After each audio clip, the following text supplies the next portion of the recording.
I want to thank everyone for being here today and for attending today's special meeting on Venezuela, a meeting that Democrats on the House Foreign Affairs Committee were unfortunately forced to convene. And this is because despite our numerous requests to the committee majority, Republicans have held no public hearings with administration officials on Venezuela in this Congress.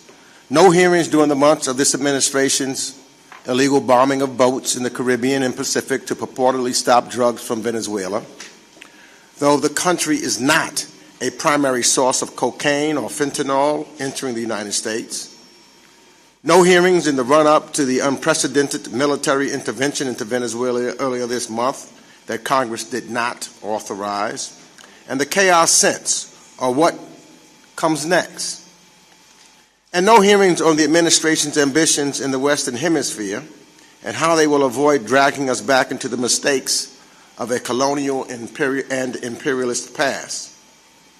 But let me be clear first that Maduro was an illegitimate authoritarian who lost the elections in 2024 in Venezuela, and not a single person here is crying over his departure or whitewashing his alleged crimes, and will stand firm with the people of Venezuela who demand their rights and look forward and wants to have democracy and the ability to vote and have their votes count. It is Congress' responsibility to conduct oversight of our administration. The Trump administration executed a raid without congressional authorization to abduct Maduro, leaving his repressive regime in place and sidelining opposition voices. It claimed that this was about drugs, and that wasn't true. Then they claimed it was about regime change, and actually, that too has proved not to be true. The only thing that the president has expressed an interest in is Venezuela's oil, and it has failed to develop any credible plan for what comes next, how the United States will protect American interests in our own hemisphere, and how any of these actions help the American people. We are here today to deliberate on these critical matters, including the long-term ramifications of the administration's unauthorized use of military force and what Trump's willingness to put boots on the ground actually means. Will American service members be expected to risk their lives in the future to drive up the stock options of oil barons? Or what will become of Venezuela's entrenched military? Or the many armed groups throughout this country twice the size of Iraq? After decimating the State Department, USAID, and other non-military tools in our arsenal, how will we achieve stability in Venezuela and mitigate spillover risks to our border region, including increased migration and conflict? Now, I've invited and asked Secretary Rubio to come, or anyone else from the administration, to testify so that we could hear from them. And unfortunately, we received a note that they would not attend. As I said earlier, unfortunately, the chair of the House Foreign Affairs Committee has not held one hearing. So we are joined here today by three esteemed witnesses to help us consider these questions. The Honorable Thomas Shannon, former Acting Secretary of State, Undersecretary of State for Political Affairs, U.S. Ambassador to Brazil, and Assistant Secretary of State for Western Hemisphere Affairs. The Honorable Frank Mora, former U.S. Ambassador to the Organization of American States, Deputy Assistant Secretary of Defense for Western Hemisphere Affairs. And the Honorable Bruce Fiducane, Senior Advisor, U.S. Program at the International Crisis Group, and a former Attorney Advisor in the Office of the State Department Legal Advisor. I thank all of you for being here today, and I look forward to your testimony. And I know I speak on behalf of all the members that your insights will be critical for our understanding as we move forward. And I thank you in advance for your answers to the many timely questions that we have. We're trying to just get to the facts to understand so that we can tell the American people what and how we should be moving forward. And I certainly appreciate that. Let me give an opening statement. Okay, but let me first go to the witnesses and have testimony. We'll start out with the Honorable Thomas Shannon. Thank you very much, Mr. Meeks, Chairman, Ranking Member. This is a tremendous honor. I appreciate the chance to be with all of you today, and especially with my colleagues, Frank and Brian, great Americans both, who have served our country with great distinction and honor over time, and continue to care deeply about the trajectory of American power in the world. My comments will be brief. The purpose is really to get to all of your questions and comments. Let me start by saying that the military raid in Caracas and the taking of President Maduro from Caracas to the United States has been characterized as a law enforcement action. Its consequences are much greater than executing an arrest warrant, obviously, both in Venezuela and beyond. But there are a few ways to characterize and understand the events of January 3rd and beyond. The first is, as noted by Mr. Meeks, the raid itself was not an act of regime change. It was an act of leadership change. And it was not a leadership change undertaken within Venezuelan power structures. It was a leadership change undertaken by the United States. And the purpose was to create a more compliant regime. And so what we have right now is the United States engaging with the remnants of the Maduro regime and trying to fashion a way forward that will create order or allow order and stability to prevail in Venezuela while the United States pursues other goals, which at this point have been primarily identified as capturing Venezuela's oil and gas, restarting the Venezuelan economy, and generating enough economic growth to begin to attract the Venezuelans who have fled Venezuela over time, which is about 1/4 of Venezuela's population. As presented so far, the ability of the United States government to engage with the remnants of the regime, with the now acting President Delcy Rodriguez and her government, are largely done through a very narrow range of communication and backed up with threats, both economic and military.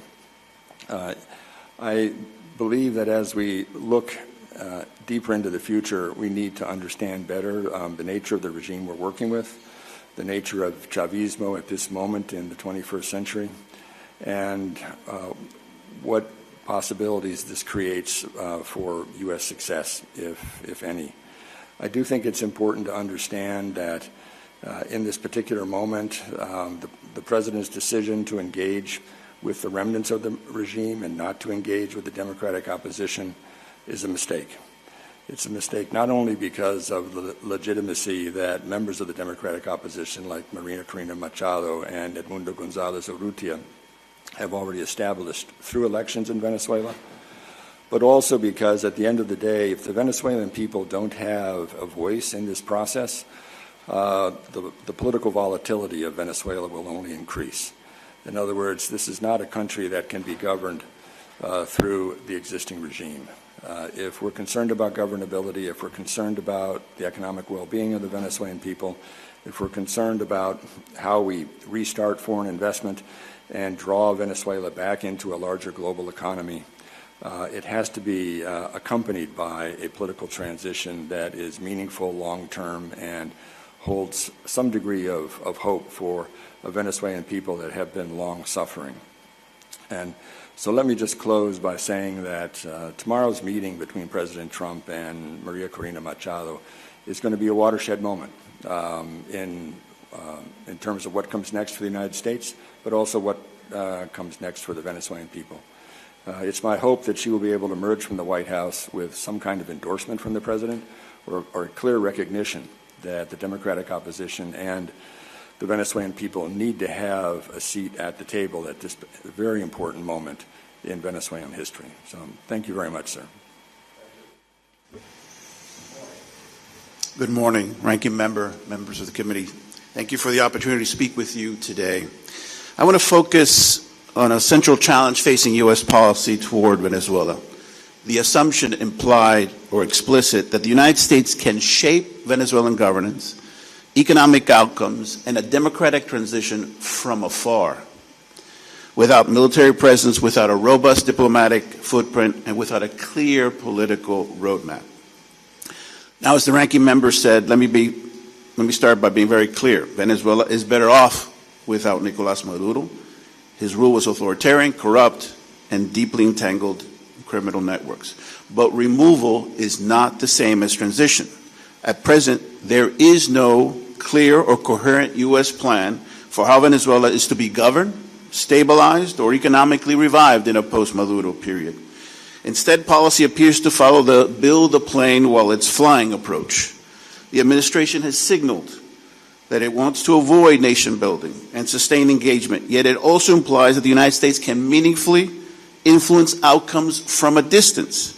That tension remains unresolved. Historically, members, there are no successful examples of one country managing another's internal governance or economic direction without a sustained presence, military, diplomatic, development assistance, or a strong multilateral framework. Even early in the 20th century, U.S. experiences in the Caribbean are poor precedents, precisely because the U.S. presence in those cases was extensive. What makes the current approach especially problematic is the absence of a sustained enforcement capacity.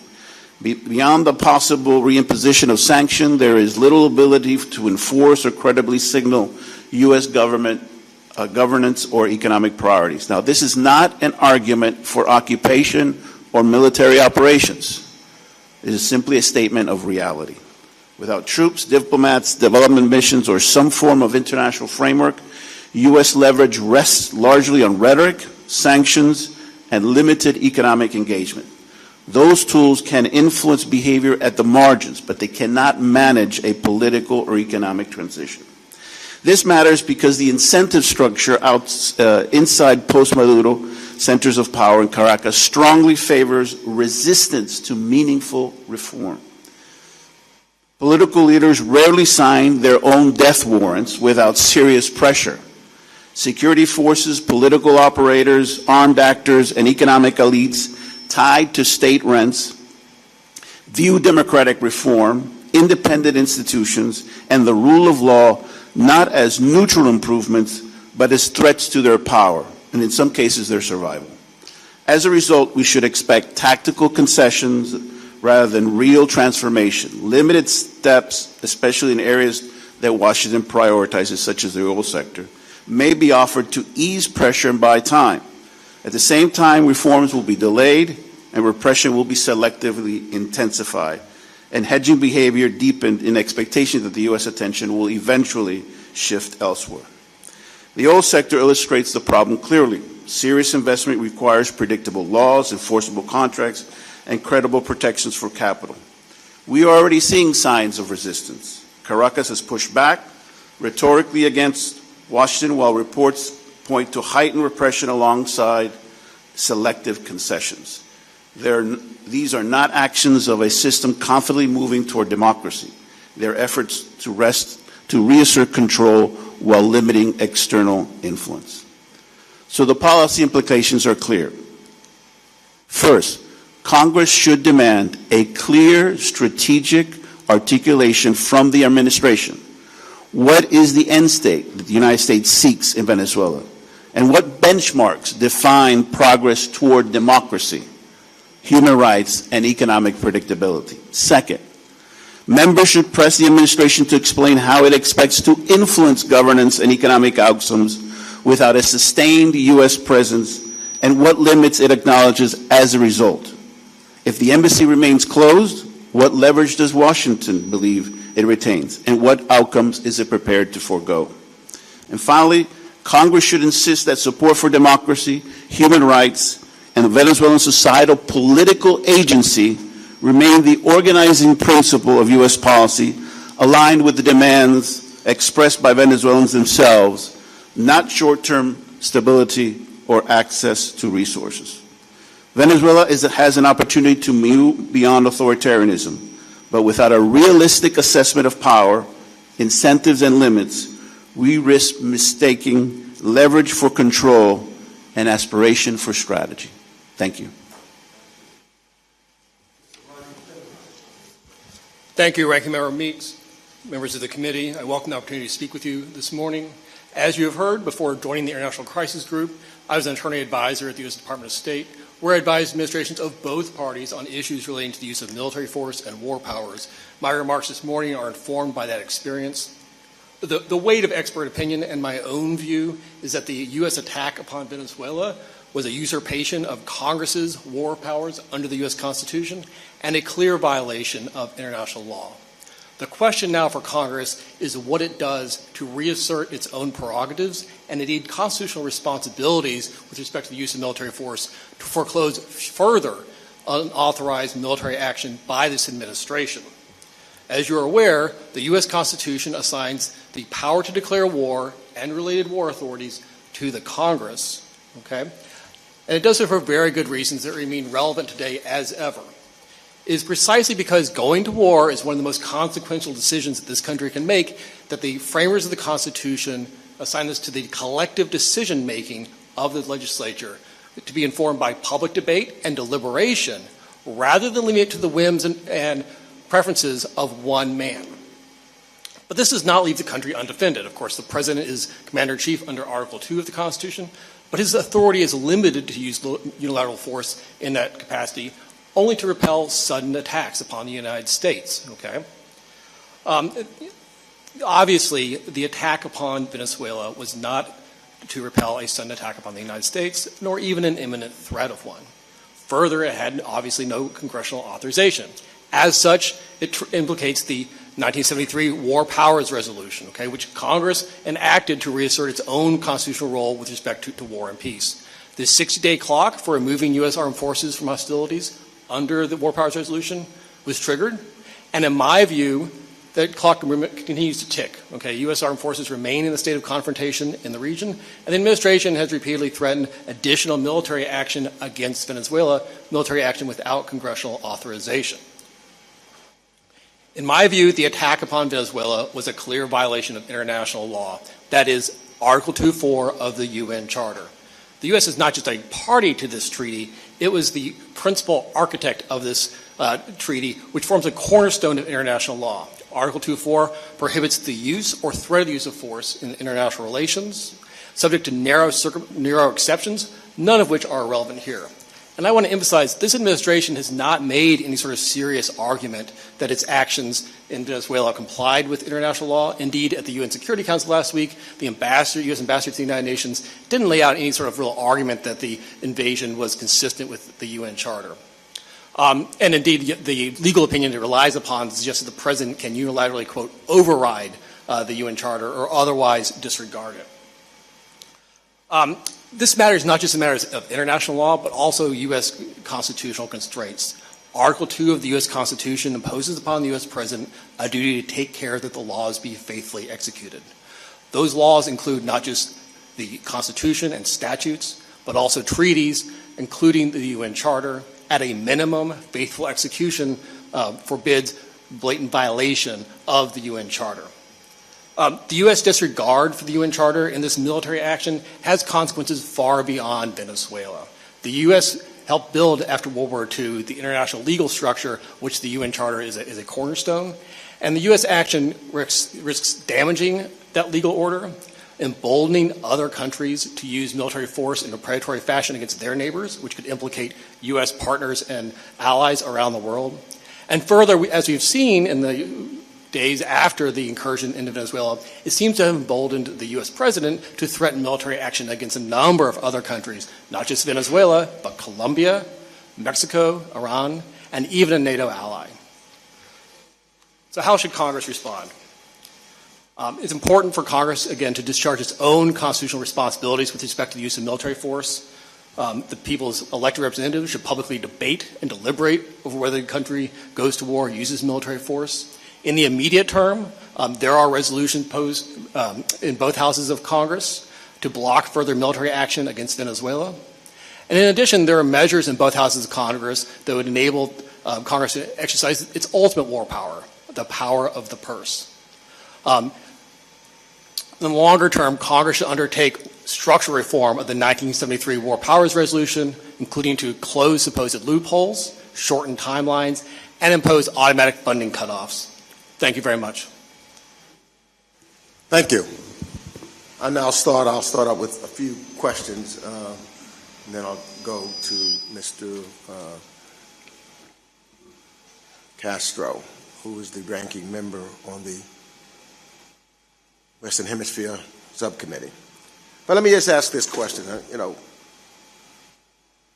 There's been past U.S. interventions that show where military action, absent sustained diplomacy also, can lead to protracted conflict, civilian harm, and regional destabilization. Now, this administration has sharply cut key instruments of U.S. soft power, especially from our State Department, no longer USAID, no longer U.S. Agency for Global Media that traditionally helps build resilience and support civil society and counter authoritarian narratives. That's something that's on the ground. Now, we don't have those things. So my question is, what are the risks of pursuing the removal of Maduro without laying that diplomatic groundwork and without those tools in place for managing the aftermath in Venezuela? I noted the month-long planning and rehearsing and understanding that our military, who did a great job, their job, what they did was following through, but it was very well planned. They had a strategy. They rehearsed it over and over and over again. But if you don't have a plan for afterwards, what are the risks that take place thereafter? I'll start with Mr. Shannon. Thank you very much for the question. I believe we're seeing the risks right now. In other words, a military operation that was planned, practiced, and then executed was not matched by a diplomatic plan that was thought through.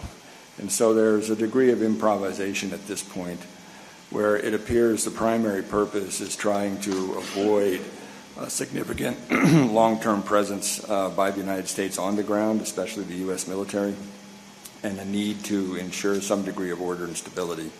And so the administration has chosen to work with the remnants of the Maduro regime.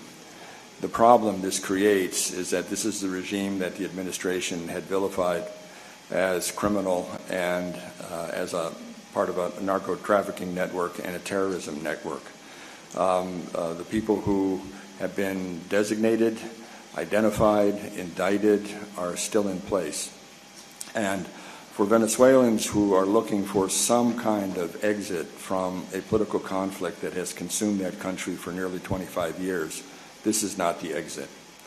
And therefore the administration is going to find itself in a position in a very short term in which it is either locked into a relationship with a regime that is not consonant with U.S. interests, or it's going to have to present some plan for a process of political transition, and it has not been able to articulate that.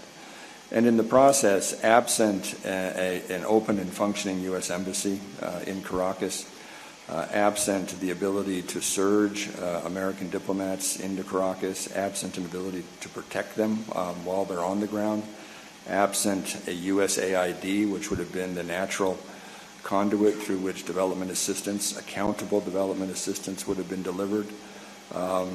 We are absent the tools that we would normally use in this kind of process. And so we are at a disadvantage.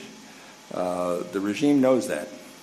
They're at great risk right now because of our military might and because of the economic power we still hold over them. However, they operate with a mindset, which is that if they do not surrender, they cannot be beat. And their short-term goal will be that. It will be not to surrender. It will be to make the concessions that are necessary in order to survive, but to hold on to power, because by doing that they protect themselves and they limit the ability of their political opponents to gain any purchase within Venezuela. Mr. Moore, you want to add anything to that?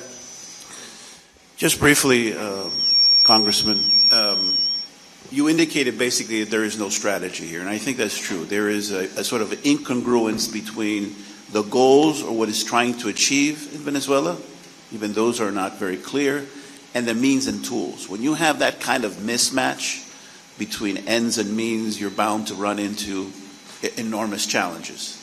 That's on one side. The second is, and I want to sort of double down on something that Ambassador Shannon said. For the current regime, reform and concessions beyond some of the ones that have been provided is an existential threat for them. They lose everything, and not just power and economic resources and their corrupt networks. They lose everything. And they have done this in the past. They will hedge, they will delay, they will give some concessions, pull back. They will continue repression. We've seen in the last few days, Congressman, that the regime has heightened the levels of repression. Even as they're releasing some political prisoners, they're intensifying the wave of repression. People are being stopped and their phones are being taken to see who they've been interacting with and if in some way they're interacting or collaborating with the United States. They know that they can repress. If the administration is going to manage or run Venezuela as is indicated it's going to do, it's going to require a lot more resources that itself has dismantled, as you indicated, and therefore you have this incongruence between the stated objectives and goals and the means to achieve them. Thank you. Thank you. And I'm going to, let me ask this question to Mr. Finucane. It was recently reported that the United States used a civilian-disguised airplane to carry out strikes against alleged drug boats in the Caribbean. My question to you is, what are the legal ramifications of using U.S. military aircraft disguised to look like a civilian plane to launch a kinetic attacks? And why is this revelation so dangerous? Thank you, Ranking Member. I think there's really a threshold problem with the approach that the administration has taken with these boat strikes, both in the Caribbean and the Pacific. That is to say that the administration has erroneously framed this killing spree at sea as an armed conflict and falsely asserted that it is governed by the law of armed conflict and somehow that justifies these premeditated killings. There is no armed conflict. The law of war does not apply here. And outside of armed conflict, we generally refer to premeditated killing as murder. Okay?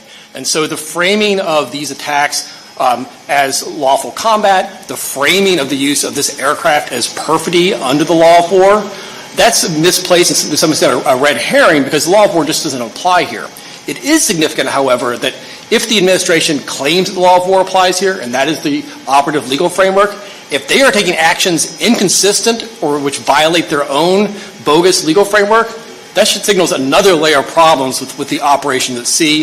It's another reason for this legislature to conduct aggressive oversight of what the administration is up to and whether it's going to continue with the premeditated killing at sea. Thank you, Ranking Member Meeks, and thank you so much for holding this hearing. It has been a real dereliction of duty for the Chairman and the Foreign Affairs Committee not to demand that the Secretary of State and the State Department come in front of our committee and testify about the administration's actions in Venezuela. So thank you, Ranking Member, and thank you, gentlemen, for your remarks here today. Mr. Finucane, I wanted to ask you a question because I know that you worked in the Office of Legal Counsel at the State Department. The administration has made a case for war with Venezuela that has significantly pushed the envelope on the authority that a president claims. I had the opportunity, as I know many of my colleagues did yesterday, to review the classified OLC memo. What I saw really alarms me. A redacted and declassified version was posted online by the Department of Justice last night as well. And what do you see as the implications of this memo?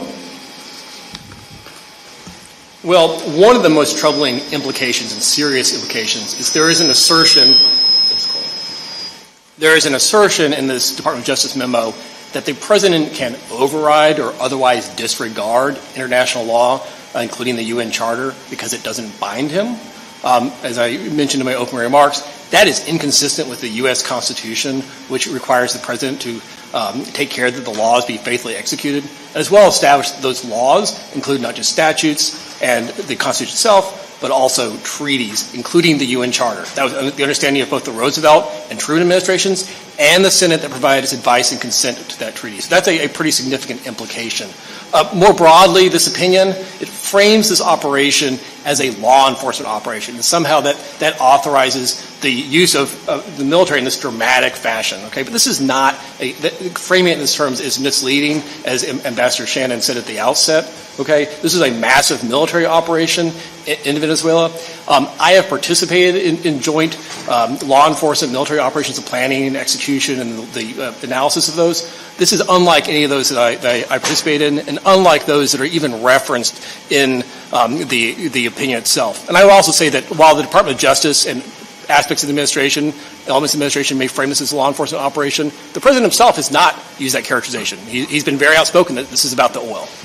Well, thank you. I have been concerned for the last few years and have made remarks in committee, both in this committee and in the Intelligence Committee, about folks laying the groundwork for military action in Mexico. And President Trump, of course, over this past year, has ramped up that rhetoric, including after the strike on Venezuela. He's also alluded to strikes against Colombia, Greenland, Mexico, and perhaps others. What do you think that this action in Venezuela portends for war with Mexico or Colombia or other places? And then before you all answer real quick, and Mr. Mora, you know the long history of U.S. intervention in Latin America. And post-Cold War, I think we kind of took stock of lessons learned about some of the mistakes that we made, including supporting some very abusive dictators during that time who abused their people and who harmed their people. There was a long period of Latin America of mass deaths, of disappearances, of civil wars, of violence, of mass migration to other countries in Latin America and to the United States. And this strikes me as a return to those days and a possible example of 21st century imperialism. So what does this portend for war with other places? Well, I would just say on the first part of your question that based on this operation and the apparent tactical success of it and the president's love for military spectacle, he seems emboldened to use military force elsewhere in the region, including those countries that you mentioned. Yes, thank you for the question, Congressman. At the end of the Cold War, there was a consensus that was built, a bipartisan consensus in the United States and in the region in support of democracy, human rights, and the rule of law. And there were a number of policies and inter-American instruments, like the Inter-American Democratic Charter, that institutionalized that commitment on the part of the region and the United States, bipartisan, to promote democracy, human rights, the rule of law, and markets. Democracy, as you know, has been weakening across the hemisphere. And I think what this administration is doing is, in a sense, trying to institutionalize, if you will, root this idea that our commitment to democracy is no longer a U.S. policy. The national security document makes that very clear, that we are not going to be promoting issues of democracy and human rights in the region. So that gives authoritarian leaders a sense that they might now, for the first time, perhaps in a very long time since the period you talked about, the United States is either willing to support or turn a blind eye to authoritarianism and violations of human rights in the hemisphere. And I think that's being understood loud and clear throughout the region. Thank you. I'll yield back, recommend. Thank you, Ranking Member. Oh, yeah. Yeah.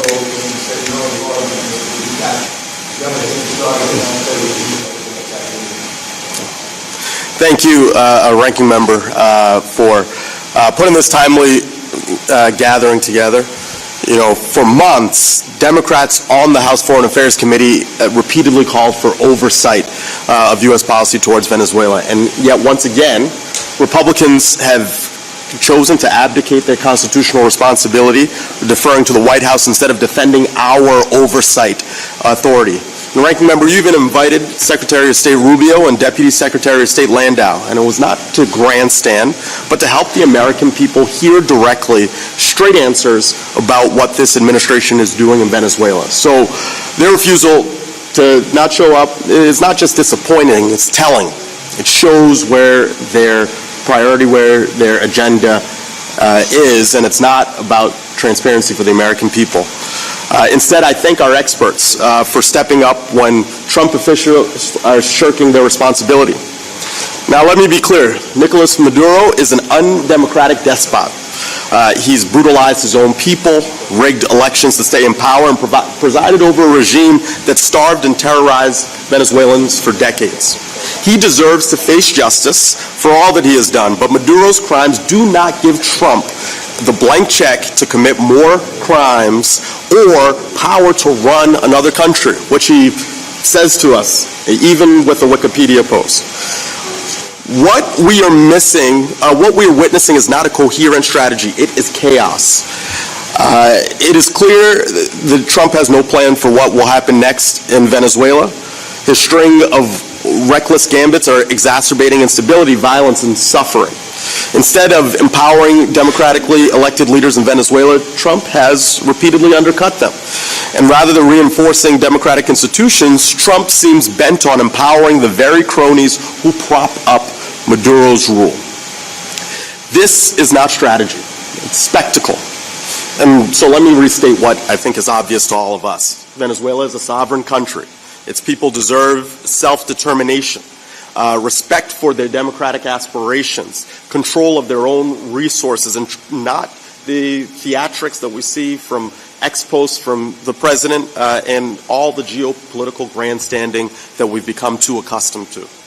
And yet, Trump has made very clear where he's focused, controlling oil rather than promoting democracy. And time again, he is misleading the American public so that he can enrich his billionaire buddies in the oil industry. He's made it clear. If it were about drugs, as the president has claimed, Trump would not have pardoned former Honduran President Juan Orlando Hernandez, who was convicted of trafficking hundreds of tons of cocaine into the United States. Again and again, his actions betray his stated intentions. Trump is taking a might makes right approach to foreign policy in Venezuela and around the world. But make no mistake, autocrats around the world are watching. When we abandon democratic norms, our principles and constitutional restraints, it does not make America stronger. It makes the world more dangerous. This echoes the same approach Putin uses when talking about Ukraine and that Xi Jinping uses when talking about Taiwan. So, Ambassador Shannon, given the breadth of your experience, what message do you think China and Russia are receiving from the president's actions, specifically the operation in Venezuela, and how does that impact their decisions towards both Taiwan and Ukraine? Thank you very much. It's a great question. It's an important one. At the very, even before President Trump took office, when he spoke of foreign policy, he spoke of it largely in terms of Canada, Greenland, and Panama. And he did so because he was attempting to re-articulate American purpose in the world and our security interests, which for him are our near neighborhood in our region. And we have seen this reiterated in the aftermath of the Venezuela raid and also the actions taken in the Caribbean and the Eastern Pacific against drug trafficking cartels. He's intent on showing that the U.S. military is going to be used in our near neighborhood to attack enemies that he believes have an immediate impact on the well-being of American communities. And as he does so, he has also approached both Russia and China as adversaries who have regional interests and ambitions that he believes need to be understood and respected. And in this regard, he is reshaping American foreign policy into one of spheres of interest and influence, as opposed to a global engagement by the United States in building political and economic processes that are designed to promote democracy and generate wealth and distribute wealth through the world, and create a world in which the United States can operate in peacefully and with prosperity. And in so doing, I think both the Chinese and the Russians hear echoes of their own thinking and believe that this is a United States that they're going to be able to work with in terms of affirming their own interests and their own purpose in their so-called spheres of interest and influence. The problem this is going to create for us is that we have overlapping alliances and partnerships that don't accept this sphere of influence view of the world, that don't accept that Russia or China or any other great power should have a degree of control or influence over them just because they're close to Russia or China or distant from the United States. In fact, one of the attractions that the United States has held for many countries around the world is that we provide not only support for political autonomy and for the political independence of these nations, but we also, through our economy, through our trade, through our investment, give them an opportunity to leapfrog out of whatever region they happen to be in order to engage with the larger global economy. And the shrinking of the United States, the intention of the administration to reshape the U.S. from a global hegemon into a regional hegemon, I believe is a bad portent for the world we're going to find ourselves living in. So, in summary, more chaos as a result of these actions. With that, I yield back. Thank you, Ranking Member, and thank you for having the hearing, which should have been done with the full committee. I'm concerned that the actions of the new self-proclaimed acting president of Venezuela, President Trump, are built on prevarications and lies. We can talk about, whether Maduro's a bad guy, whether he isn't, but the lies and the evasiveness and the misleading that's being done, not just to Congress, but to the American public, is first and foremost in my mind. This isn't about drugs. It isn't about lethal fentanyl, because it's not coming from Venezuela. It's not about cocaine coming here. Most of it is headed to North Africa and then to Europe, where the cost of cocaine is $80,000 a kilogram versus $28,000 here. The incentive is to push that to Europe. It's certainly not about drugs when he pardons a drug dealer like Juan Orlando Hernandez, who's convicted of 400 tons of cocaine. And it's not about the boats that are akin to the boats I see outside of Cape Cod, recreational boats, 30, 35 feet. That's what they're targeting. And these are extrajudicial killings that are occurring there around those boats. I got to see the video of the second strike. The American public should see the video of the second strike. Every other primary video has been released. There's no security interest that prevents the American public from seeing. Again, misleading the American public about the actions that are there. They said it wasn't about regime change. They lied to this Congress time and time again, saying this isn't about regime change. All the while, months in planning to the detail of a replica building where Maduro was living so they could plan the extraction and the military action, yes, military action, taking him out of there. There's no consent to go in there. There's no self-defense factor. There's no authorization from the Security Council of the UN. Indeed, they're moving forward. And what I'm worried about now, with 20% of our military assets parked outside this area, where we're losing soldiers who have been killed in the Middle East, redeployed there and sitting there at a cost that they won't even share with the American public or even this Congress of doing that. My concern is, what's the next step here? And what I want to ask you is, with your background, I'm really concerned. We're moving in an embassy there. We're going to have to secure that embassy with American military protection and State Department protection.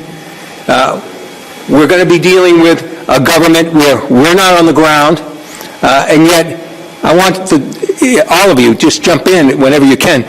I am so concerned about our troops having to be deployed there, because this is a tinderbox that's occurring there. You've got internally, you've had this before the Americans came in. You've got a tinderbox where you have three major groups at least there. You have the Ministry of the Interior, who has his own militia and is very popular politically in that regard, has violent background. You have the Minister of Defense, and then you have the Vice President, now acting president, well, other acting presidents. I guess we have two now that are there. And one of them has $25 million on their head. They're plotting, they're moving.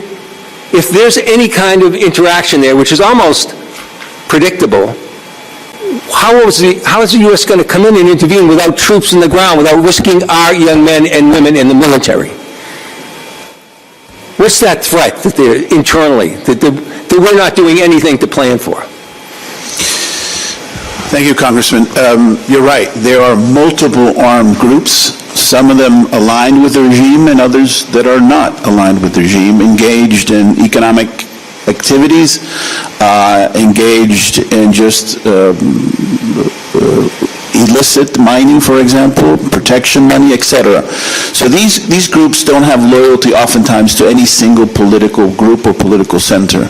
And if there is, and I said if, there is a collapse of that regime, if that regime decides to break down and loses control over at least urban areas, you could very well see in a scenario, worst case scenario, a kind of civil war or civil conflict among these different armed groups, not for any ideology, I would say, but really for control of territory, control of resources, etc. And as I indicated in my remarks, in my statement, the regime is trying to do everything possible to try to get the president to forget about Venezuela.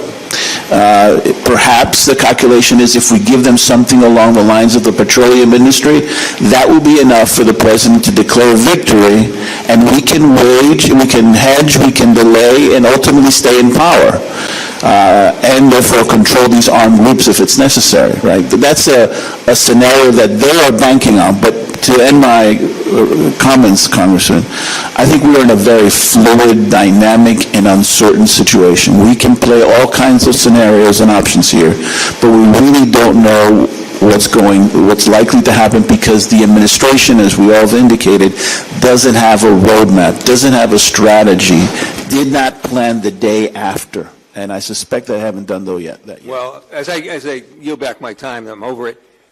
This is a 5-year or longer projection here to go down the road you're talking about with oil. Our troops are going to be in jeopardy. And mark my words, the threat of them being drawn in is very serious. And all the while, we're being misled. The American public's being misled. I yield back. Thank you, Chairman Meeks, for calling this special hearing. I'm going to start out with a very obvious fact. If Donald Trump's Venezuela operation was good for America, why are Republicans afraid to talk about it? Why are Republicans afraid to have any hearings on it? It's because they know Donald Trump's Venezuela operation has been a disaster. And so I'm just going to get out some basic facts. I'm going to ask Ambassador Shannon these questions, but anyone on the panel can answer them. What is the approximate population of Venezuela? 28 to 30 million people, right? 28 to 30 million. Okay. PBS issued a report that said about 80% of that population lives in poverty. About 8 in 10 Venezuelans live in poverty. Would you agree with that? I would. Okay. And you have roving armed militias running around Venezuela. Is that correct? Correct, especially in the city. So Donald Trump has posted that he is acting president of Venezuela. And under Donald Trump's leadership as acting president of Venezuela, the U.S. Department of State has now warned and told all Americans of Venezuela to evacuate immediately, because these roving militias are trying to search out for Americans and target them. Is that correct? It's a very dangerous environment, yeah. I'm sorry, say that again? It's a very dangerous environment, yes. Okay. But the U.S. leader issued a public warning telling Americans to leave Venezuela immediately. Is that correct? That's my understanding, yes. Yeah, okay. Now, Venezuela's infrastructure also sucks. Is that right? That's a technical term, yes. Okay, yeah. so the oil industry has reported that the pipelines of Venezuela are aging and needs significant repair. Is that correct? It's a 20th century oil operation, not a 21st century oil Okay. operation. The power grids in Venezuela often don't work and they need significant repair. Is that correct? Correct. Okay. The oil extraction facilities in Venezuela need significant investment and repair. Is that correct? Correct. Okay. Experts have said that to repair this infrastructure is going to take decades, 15, 20 years. Would you agree with that? Yes, I would. Okay. The CEO of Exxon has said that Venezuela is uninvestable at a recent White House meeting. He was correct. So I'm going to now speak to the other oil company CEOs, and I'm going to tell you what you have. You've got a country where 80% of people live in poverty. You got roving bands of armed militias that the government can't control, and you're going to put your employees in that country and invest in that country and hope they don't get killed? That's crazy. But in addition, you're going to need 2 decades of investment to make this even work out. The only way that works is you got to believe you're going to have a Republican trifecta for 2 decades. And guess what? Later this year, there will be an election for a new Congress. In less than 3 years, there will be an election for a new president. If you believe there's going to be a Republican trifecta that's going to guarantee you 2 decades of secure investment in Venezuela, you are crazy and stupid. And if you make that investment, I guarantee you, I'm going to play clips of this hearing when your board fires you later on. I yield back.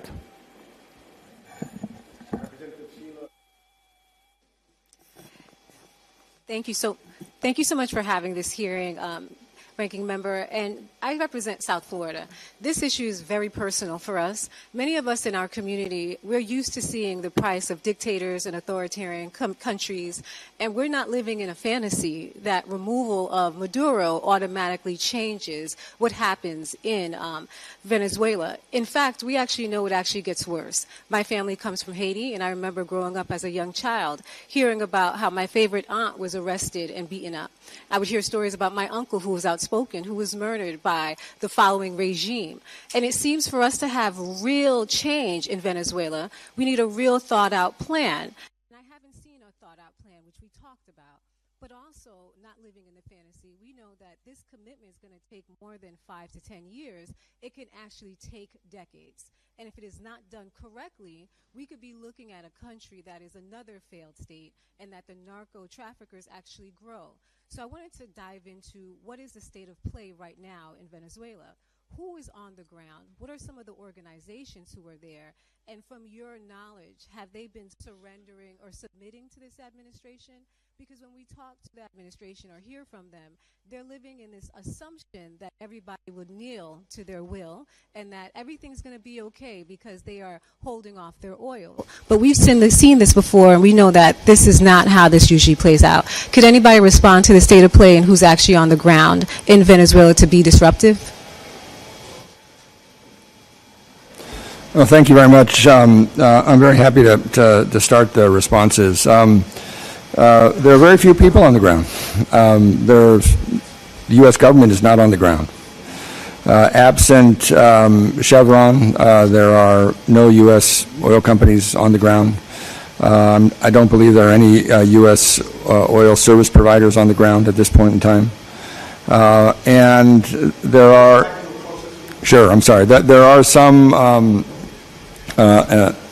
entities that work on issues related to crisis management and political transition that have Venezuelans on the ground working with them. So there's some understanding of the dynamic on the ground. But the truth of the matter is, aside from the few diplomatic missions that are still present in Caracas, there is no structure to engage with the Venezuelan government, engage with the democratic opposition, engage with the business community, engage with civil society to understand the context in which we're operating right now or what comes next.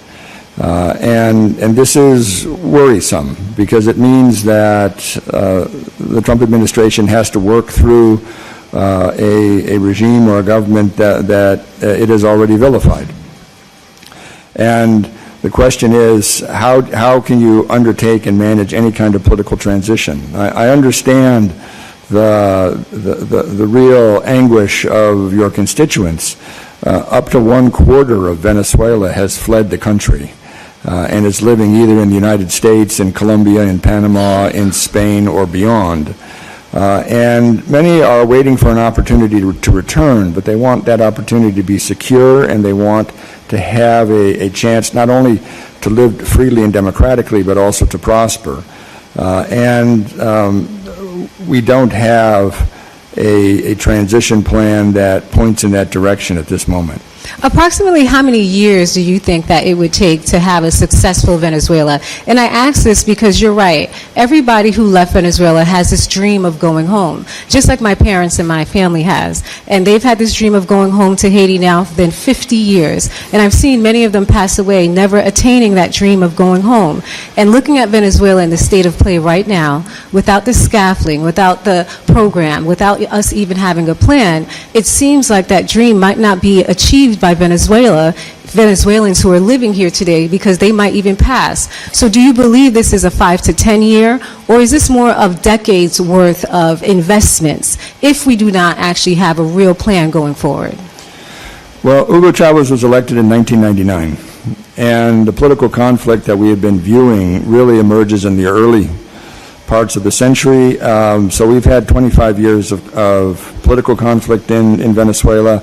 That has had an economic impact that is worse than most wars would have, which is what leads to so many people fleeing. So it's going to take a long time to rebuild, a long time to restructure laws, norms, and regulations that draw in investment and create economic growth. However, Venezuelans are remarkable people, and they have an ability to respond to chaos and catastrophe and find a way forward. But what they need is a measure of hope. What they need is a belief that they have a voice in what their future is going to look like, and it's not going to be imposed on them either by a regime or by a foreign government. And this is what worries me at this point, because we have not laid out anything that's going to give them hope that they can go back to their country to rebuild it. In other words, I don't think they're waiting for the rebuild to be done, and then they're going to kind of parachute in after 25 years or whatever. I think if they're given an opportunity to begin to rebuild now, they'll go back. But that's what they need. They need a vision. Well, I pray that this administration will work with this Congress so we can actually put a plan together, and that the Venezuelans can actually achieve their dream of returning home. Thank you. Just to say that it's one thing to build a road or a petroleum infrastructure, but to rebuild institutions, which are critical, it's much harder to do, and it takes a lot more time. I yield back. Thank you. Thank you so much, Chairman Meeks, for your courage and your character in calling this necessary hearing. Thank you, gentlemen, for your participation this morning and your marvelous insights. I, like you, woke up horrified to realize that America had invaded, extradited, can't say it's an extradition, it was a kidnapping, an arrest. I'm not even quite sure what it is. I don't know if President Maduro had a visa to come into the United States. I don't know if this is the new world, and I just saw the complete paradigm of the United Nations and all these accords and all of this great body of work of nations settling differences after World War II, 80 years of precedents now being torn up. I represent Illinois' 1st Congressional District, based on large concentration on the south side of Chicago. Over the last 2 years, we've had a number of migrants from Venezuela to come from Texas to being unlawfully shipped, kidnapped, children transported within domestic U.S. territory, all the way to Chicago. Some 30,000 residents. Have two-part question. Number one is the future of migration that you would anticipate to come from Venezuela, that I've seen this mass exodus and 3 million people going into Colombia. How many more people would you anticipate going into Mexico or Brazil? as a result of this level of instability will be the first question, and then I'll wait to give you the second. And I know it's purely speculative. No, I understand, and thank you for the question, but it's an important one because so many Venezuelans have fled the country. And I think so much depends on what happens next in Venezuela. As I noted earlier, if there is some degree of hope that Venezuela will stabilize, that it will grow economically, and that Venezuelans will have a role to play in their country's future, then I think the migration stops. I think people decide to stay and try to make the best of it. But we're not there yet. And it's important to understand, looking back historically, in 2003, when Saddam Hussein was deposed as leader of Iraq, there was a period of euphoria and a period of belief that Iraq was now suddenly in charge of its own future and that it was going to rebuild itself in a new and different way. But 5 months after U.S. troops roared into Baghdad, the beginnings of an insurgency launched a bombing attack on UN headquarters in Baghdad and began an insurgent war against the United States, which then morphed into a civil war. And that has had consequences that have generated significant migration in Iraq and beyond.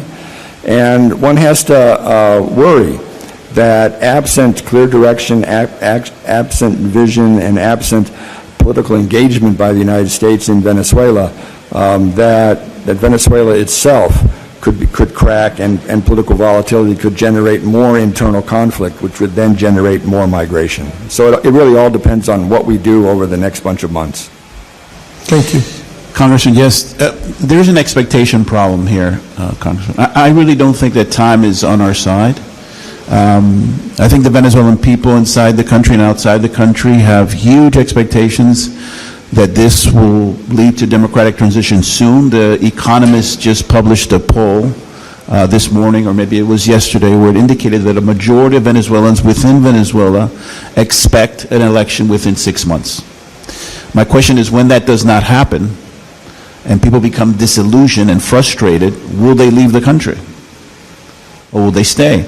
It strikes me that with all this conversation that we've had, that the administration has had, and working with the current regime, that there's no conversation about the role of the Venezuelan people in all this, right?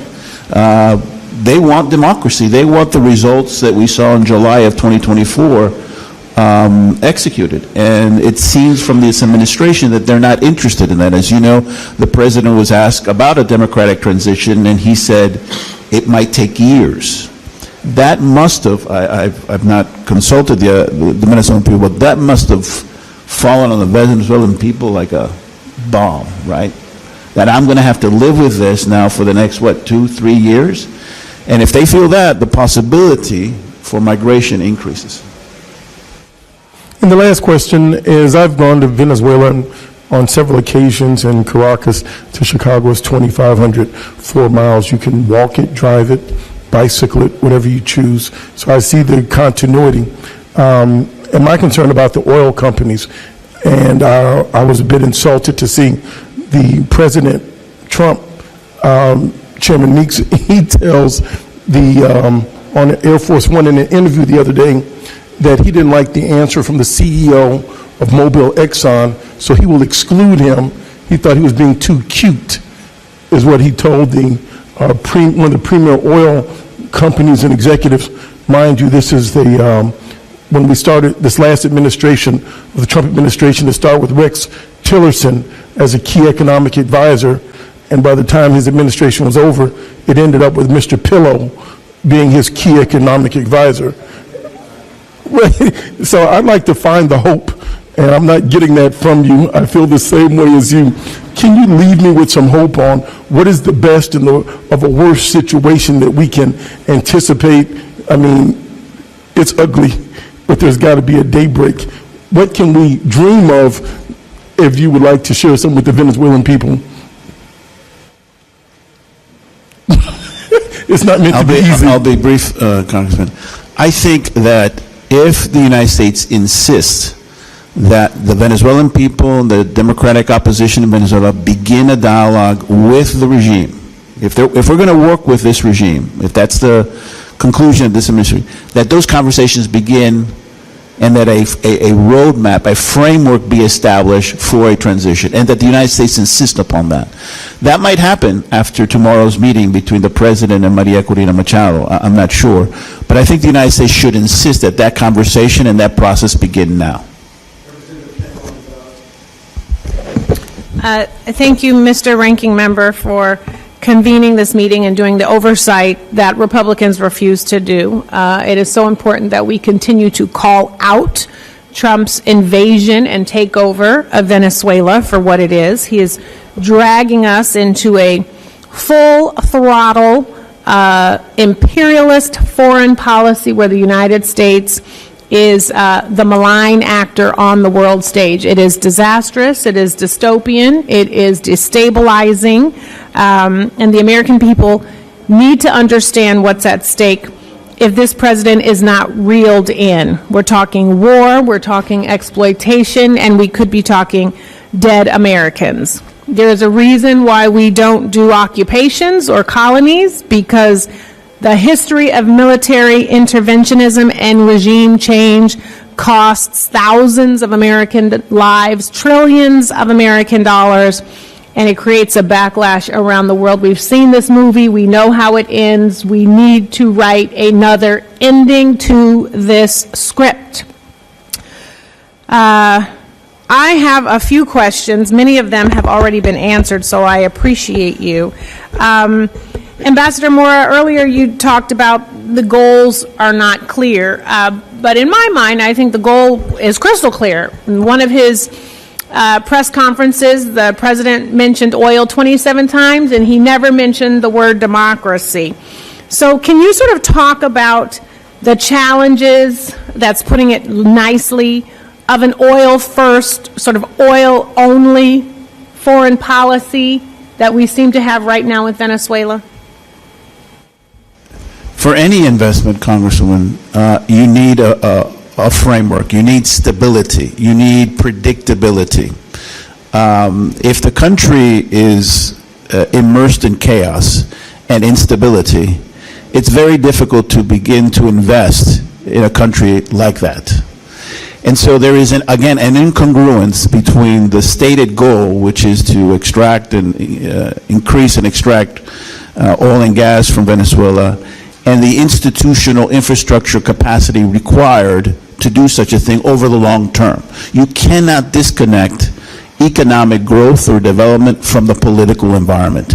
If we disregard or neglect the political context, and there is no democratic transition, there is no stability, then it will be very difficult for Exxon and others to invest. I think, Congressman, the bet that their administration is making, and I want to I'm speculating, is that with a regime such as the one that's in power now and has been in power for 25 years, that regime can maintain stability, can maintain order, that the United States can work with this regime to ensure that the order that is required to extract resources is necessary. But then our commitment to democracy is clearly... Mr. Finucane, and I'm going to try to get to each of you, so hopefully we can all be cognizant of the time. I too was alarmed by the sheer size of this military operation. I mean, it sounded like to me a full throttle takeover of a country. B, I've been deeply concerned about Tulsi Gabbard's disappearance in all of this. I mean, where is she? We need an APB out on her. And C, incredibly concerned at how DOJ is now maneuvering the charges and what they're like trying to figure out what's going to stick, because I believe they already know this is wrong. So can you just sort of, what does this say about the legitimacy of this entire operation, A, but also given the DOJ's decision to prosecute Maduro on a four-count indictment that excludes the chief justification for this airstrike being the FTO designation. What does it say about the legitimacy of the FTO designation? This administration has cycled through a number of justifications for potential military action in Venezuela, from immigration to supposed fentanyl to the supposed terrorism ties or terrorism status of Maduro and the so-called Cartel de los Soles, and ultimately they landed on the oil marketing. I think the removal of the Cartel de los Soles allegation in the indictment suggests they did not want to try to stand up in court and justify it. And Ms. Ambassador Shannon, final question. Please indulge me, Ranking Member. We on the Foreign Affairs Committee are always trying to thread the needle about diplomacy and why it's important, why people should care. Why should the American people care about what is happening to Venezuela and what we are doing to Venezuela? Well, first, because it has almost an immediate impact here, as noted in terms of migrants fleeing Venezuela, but also in terms of the stability of the Greater Caribbean in this instance, which is our third border, and an area of important economic activity for us. But maybe more importantly, it's important to understand that across the last several decades, in a bipartisan way and across Republican and Democratic presidencies, the United States has helped build out in the Western Hemisphere a region of countries at peace with each other, that have found peaceful ways to resolve disputes, that have negotiated trade and investment deals, that have generated impressive economic growth across time, that have built strong middle-class communities in large economies like Mexico, Brazil, Argentina, Colombia, and beyond, and in the process have created a strategic reserve for the United States for an area that shares our commitment to democracy, shares our understanding of the importance of market economies and the way in which economic growth is driven by trade and regional integration,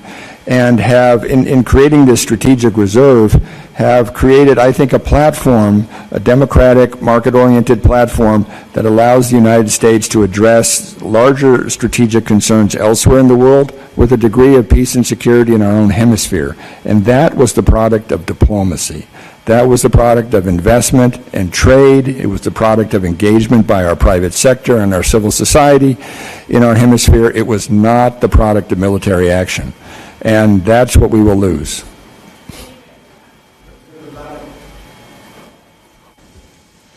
Thank you, Mr. Ranker. And I just want to say, Congressman, that I deeply appreciate that you took the time and that you gentlemen took the time to be here to have this dialogue.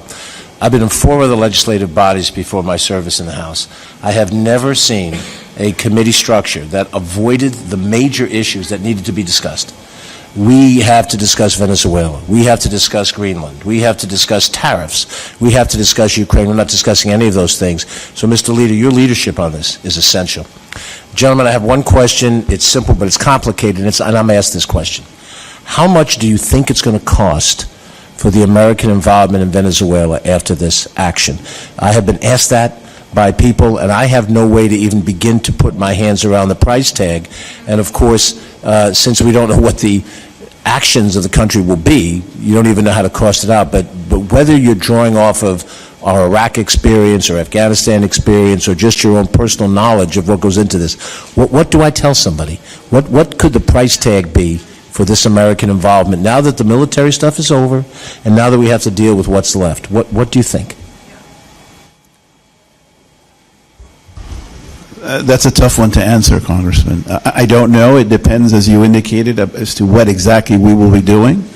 If for some reason there is a breakdown in the social order in Venezuela, will this administration introduce U.S. troops to stabilize Venezuela? That would be very, very costly in many ways. But if the United States refuses to engage in the kind of nation building that we've seen in the past, then the cost will not be as high. I suspect, and I'm speculating, Congressman, that this administration wants to do nation building on the cheap. And you don't do that. As I indicated in my statement, you can't engage in what seems to be their objectives by not engaging, by not having a presence there. So they have to decide what is it exactly they want in Venezuela. Unless, as I indicated, they're thinking that they can basically extract from this regime what they want from an economic standpoint, while the regime is able to maintain order. So we've been complicit in supporting a regime that we consider to be illegitimate.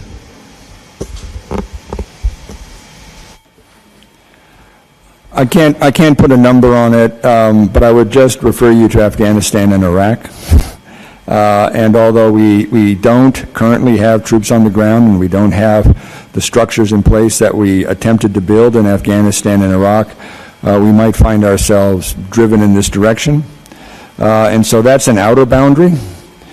The inner boundary depends on the president himself. As he describes what he seeks to do in Venezuela, it's almost an image of the East India Trading Company, which the British used to run India, which was not the crown itself. It was a joint stock operation, but it had its own army, it had its own governance structures.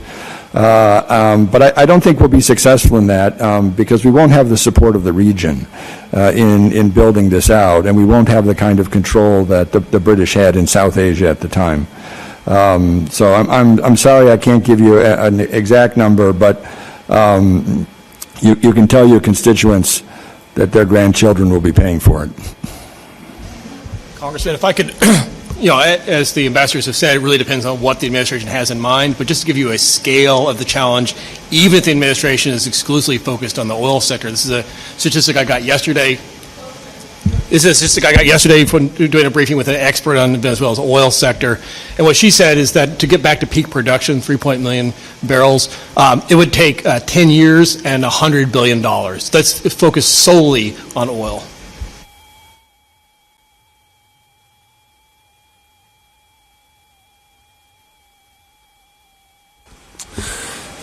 Thank you very much, Ranking Member Meeks, for holding this very important conversation. I will begin by joining my colleagues in expressing my profound disappointment that the majority still to this day has refused to bring the Trump administration before Congress to provide the American people with the transparency they deserve on an issue that is critical to our national security. I'll echo Representative Liu. If this is such a good thing for America, why are we hiding from it? So again, thank you, Mr. Ranking Member, for your leadership in convening us today. Before I get to the specific issue at hand, I want to take a step back and look at the bigger picture and some of the conversation around costs and oil a little bit. Data from the nonprofit and nonpartisan Economic Policy Institute tells us that last year was the worst job creation numbers in America for a non-recession year in 2 decades. Credit card debt is at record highs. Homelessness is at record highs. Americans are paying significantly more for energy, for childcare, for groceries. In fact, nearly half of Americans cite the cost of living as their biggest personal challenge this year, outpacing health concerns, housing, and politics.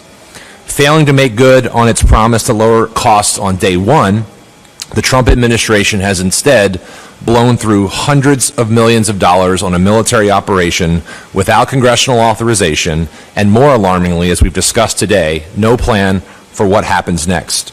Even before the capture of Maduro, reports indicate that the naval blockade of Venezuela alone has already cost American taxpayers roughly $700 million, and that tab grows by about $9 million every single day. That $700 million could have been used to provide a year of food assistance for nearly 350,000 Americans, annual rental assistance and services for more than 80,000 American veterans, annual comprehensive Medicaid-style health care coverage for nearly 90,000 Americans. So my question to start to Ambassador Shannon and Mora, I'm just curious first how this spending compares to humanitarian and development work USAID and the State Department historically have done in Venezuela. And can you talk about why the State Department's and USAID's work in Venezuela and its work around supporting civil society and democracy has been so cost effective?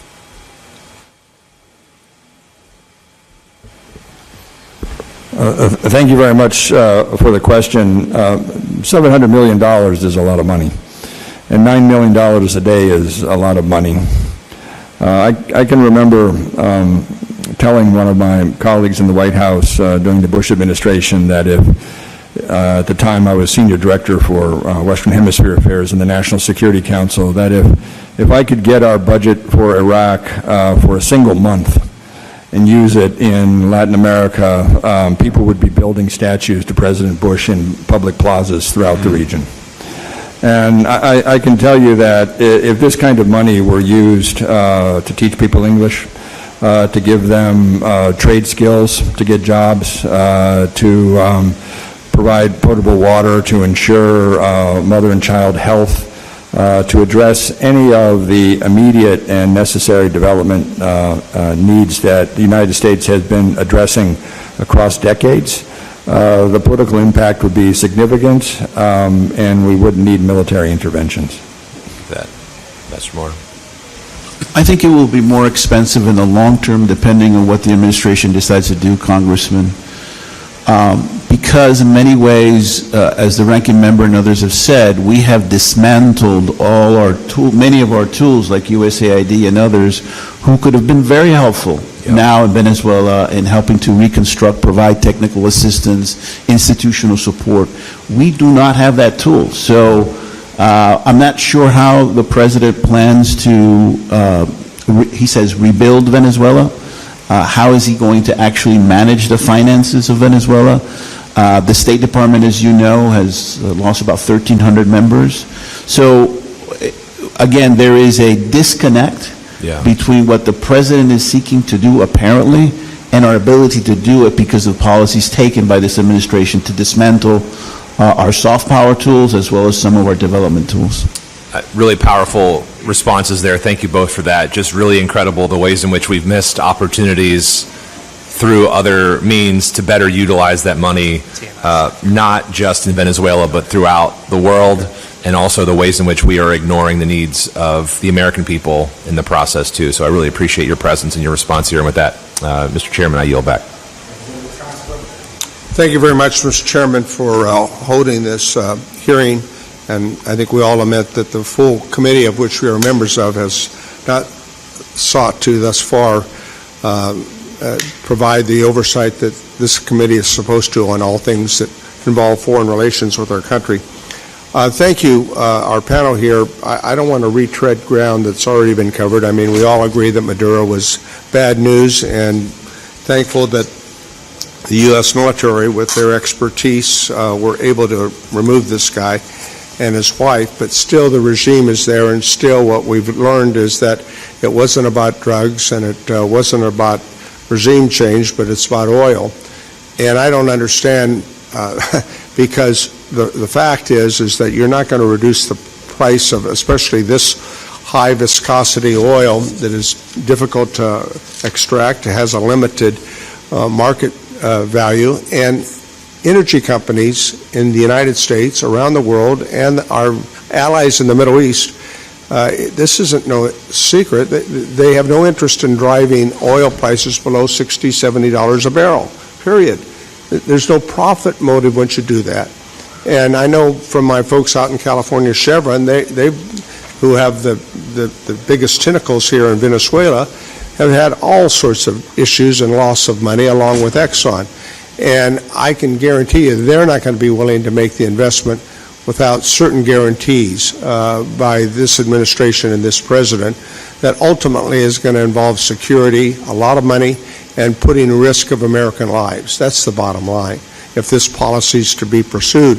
But I don't think it's clear, and that's why this oversight is so important, what the policy direction is by this president, whether we're talking about Venezuela, whether we're talking about the Middle East, whether we're talking about Ukraine. Why? Because he's acknowledged it on several occasions. He's operating on instinct. Well, I don't know where in the hell instinct falls in line in terms of a coordinated, thoughtful, reflective foreign policy that involves the best interests of our country as well as our allies. And that clearly is what's lacking. There is no plan. There's no plan. It's improvised day to day based upon what shiny object he can detour, based upon how he perceives the political world he's living in. That's the bottom line. So let me ask you, under lessons learned, I spent a lot of time with some of my colleagues with our involvement in Iraq and Afghanistan, and I think there's a lot of lessons to be learned there in terms of commitments. Ambassador Brimmer was given a lot of money to walk around, we so say, and we know where that led. I spent time with Ambassador Crocker during that whole challenging times in trying to figure out how we were going to make a democracy out of a country that had no history of democratic institutions. Where do you see this going here without a plan in Venezuela? What are the lessons learned from our previous involvements in the Middle East, that breaking things up are easy to do, but trying to fix things and promote democracy and human rights and the values we share are far more difficult?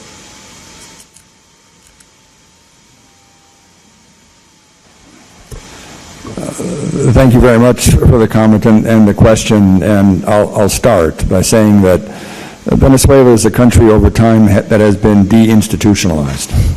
It has an important democratic history, and Venezuelans are indeed democratic in their culture and in their politics and how they understand themselves and the history of their country.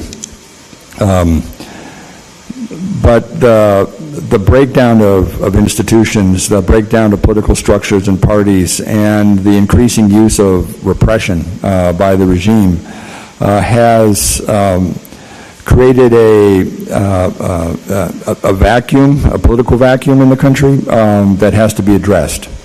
And it can only be addressed through a reconciliation process internally and through democratic processes. And that's all what's lacking here is a plan. And there is no plan for this. And getting not only the Congress to buy into this plan, but the American people. Correct. And it's why it's so frustrating here. And it's why I think we have to continue to shine the light on the involvement here and around the world. What is Americans' policy? It can't be on instinct based upon one fella down the road here on Pennsylvania Avenue. I mean, that's not how this process is supposed to work. It's worth comparing and contrasting the U.S. policy in Iran right now, because effectively what's happening in Venezuela is that the U.S. government is working with the regime that it's just removed the regime's leader, is working with that regime in order to maintain a degree of order and stability while it works out a plan. Whereas in Iran, it's egging on the Iranian people and telling them to go to the streets and that we're coming and that we'll protect you. They're very distinct messages. They're very different messages. And you have to ask yourself why. Well, those are the hard questions we're asking. I've extended beyond my time. Thank you, Mr. Chairman. But I think the fact of the matter is that there is no consistent foreign policy by this administration. It's all emanating from one person, and it's all ad lib, the best that we can determine, and the American people are suffering the effects of it, as well as the rest of the world. Thank you, Ranking Member, and I share my colleagues' concern how troubling it is that the full committee is not having the benefit of this conversation. I feel privileged to be a part of it. But we, as members of Congress, and you have argued for this, we have a responsibility, especially in matters of war. So thank you for doing this. Ambassador Shannon, we were last together at the Gates Forum. It is lucky me to be with you again. Ambassador Moore, good to see you again. And Mr. Finnecane, thank you all for your decades of service. I know we're here to talk about Venezuela and our actions there and our failure of planning and actions, but what is constantly ringing in my mind are the concepts of truth and thoughtfulness and our standing in the world. We are in such a precarious place when we cannot count upon this administration to tell the American people the truth or to say the same story today as they say this evening or tomorrow. So we're really up against it, and it troubles me greatly. It troubles my constituents. Ambassador Shannon, I was thinking about where you began, because it's literally what I thought about when the press conference began right after the strike. The president said in his opening remarks this was a military action. And then you saw Secretary Rubio say it was a law enforcement action. And they have been at odds with those messages over and over again. Why did you choose to start your testimony today, conversation with us really, about that characterization by the administration, not the president consistently, that it's a law enforcement action?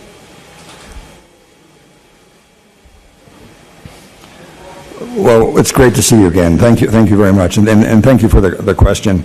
I did so because Venezuela has been a political live wire for quite a while.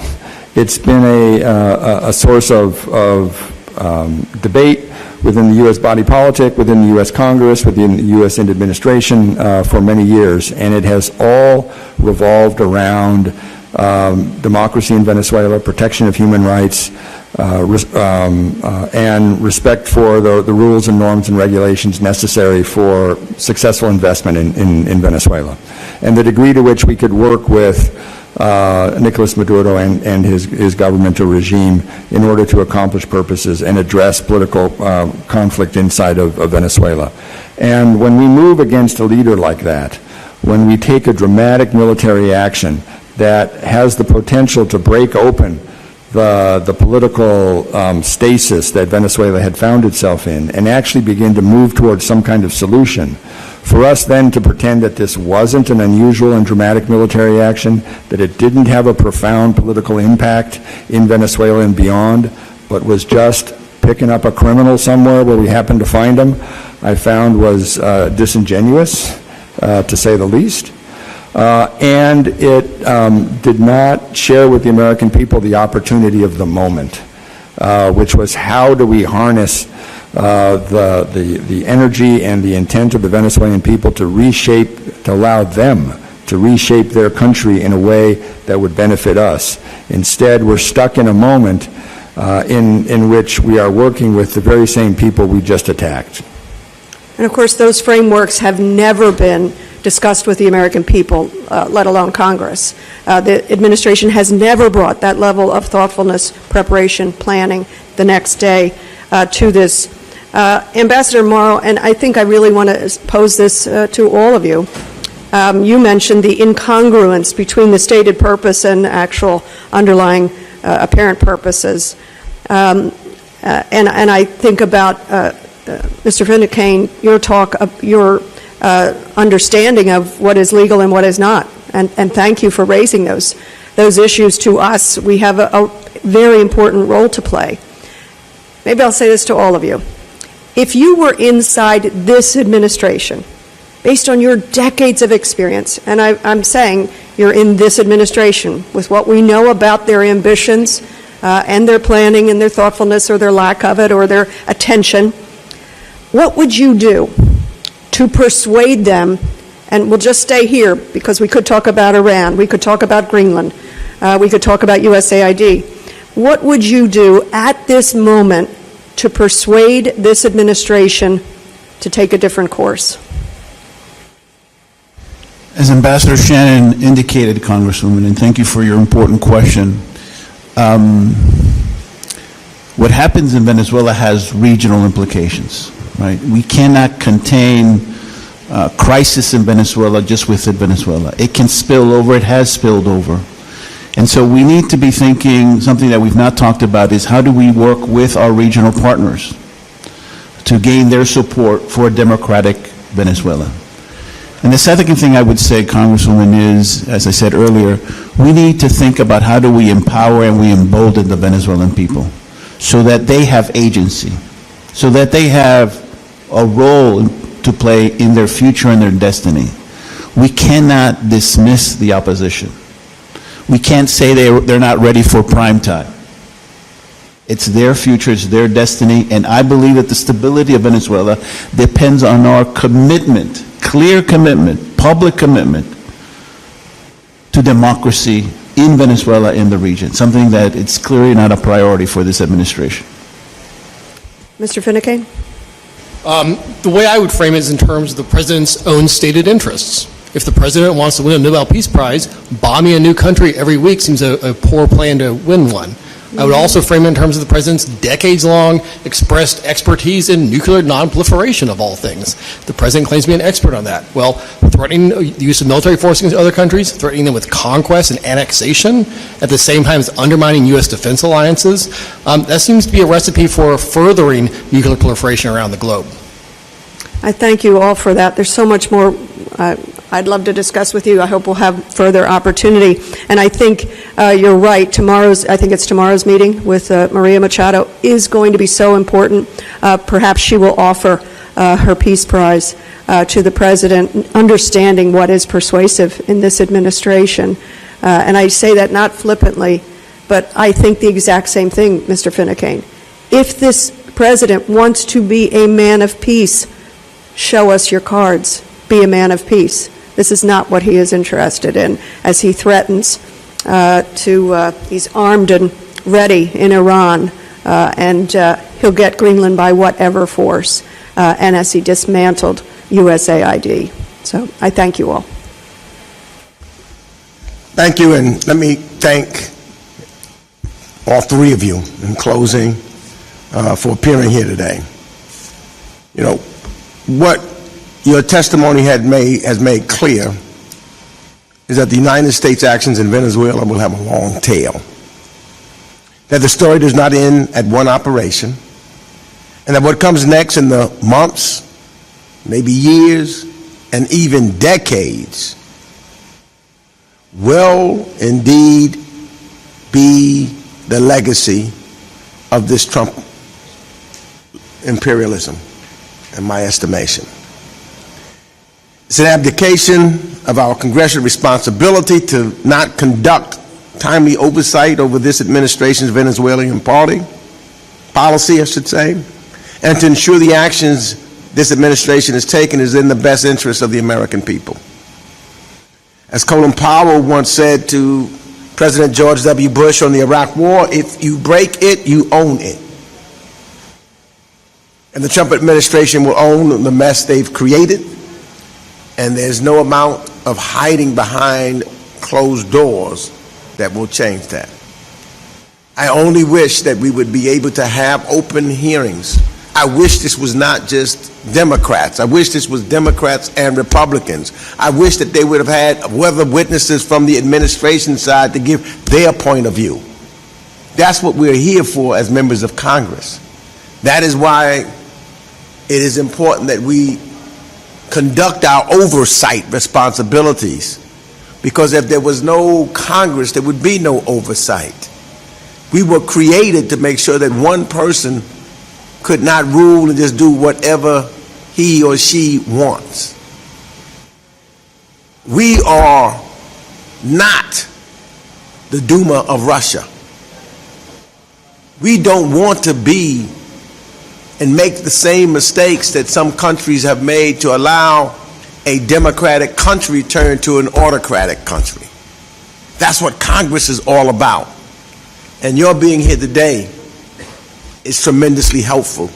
And I know all of the members that were here benefited from you and your testimony. Thank you for your service to our country. Thank you for what you do and continue to do every day.